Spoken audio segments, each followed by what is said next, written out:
ایک بےکس اور بے زبان نے دی خالق کو یہ صدا، کس زمانے کے فرعونوں میں دی تو نے پناہ، جس خاک نے آج مجھ کو کرنا تھا قرباں، اسی خاک نے بنا ڈالا مجھ کو ناقابل قرباں۔ 14 جون 2024۔ آج سے ایک ہفتہ قبل جہاں ایک طرف پوری دنیا میں گائیں، بکرے اور اونٹ وغیرہ کی خرید و فروخت کا عمل بڑے زور و شور اور ذوق و شوق سے کیا جا رہا تھا، ہر صاحب استطاعت مسلمان اپنی اپنی استطاعت کے مطابق جانور خرید کر بڑے شوق سے اپنے اپنے گھر کی طرف جا رہا تھا کہ وہ یہ جانور اللہ کی راہ میں قربان کر کے سنت ابراہیمی کو ادا کرے گا۔ وہیں دوسری طرف نہایت ہی افسوس کے ساتھ کہنا پڑ رہا ہے کہ اسلامی جمہوریہ پاکستان کے صوبہ سندھ کے علاقے سانگڑ میں ایک ظالم وڈیرے نے اس کے کھیت میں سے چارہ کھانے پر 8 ماہ کی بے زبان اونٹنی کی ٹانگ کاٹ دی۔ ویڈیو میں دیکھا جا سکتا ہے کہ یہ اونٹنی اس قدر درد کی شدت میں مبتلا ہے کہ اس کی آنکھوں سے آنسوؤں کی لہریں بہہ رہی ہیں اور اس کی چیخیں اس بات کا مطالبہ کر رہی ہیں کہ اسے انصاف دلایا جائے۔ آج اگر اسلامی دور کے دوسرے خلیفہ جناب فاروق اعظم رضی اللہ تعالیٰ عنہ پاکستان کے حاکم ہوتے تو اب تک اس ظالم کی ٹانگ کاٹ چکے ہوتے،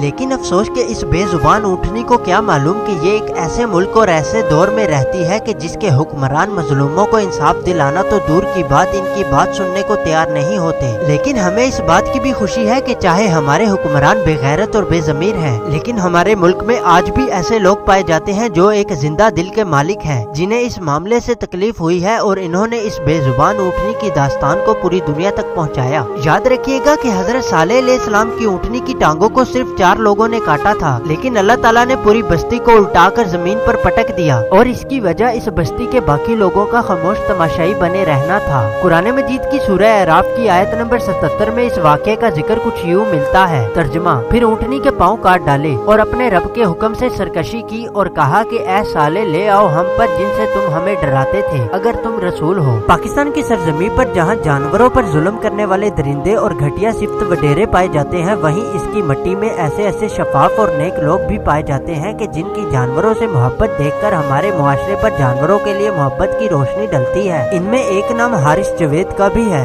جن کی اپنے بیل ببلو سے محبت اور لگاؤ کی ویڈیو نے پوری دنیا میں جانوروں سے محبت اور ہمدردی کا پیغام دیا اور ثابت کیا کہ اگر پاکستان میں جانوروں پر ظلم کرنے والے ظالم وڈیرے پائے جاتے ہیں تو اسی ملک کی مٹی میں ان سے ہمدردی اور لگاؤ کرنے والے نیک لوگ بھی پائے جاتے ہیں۔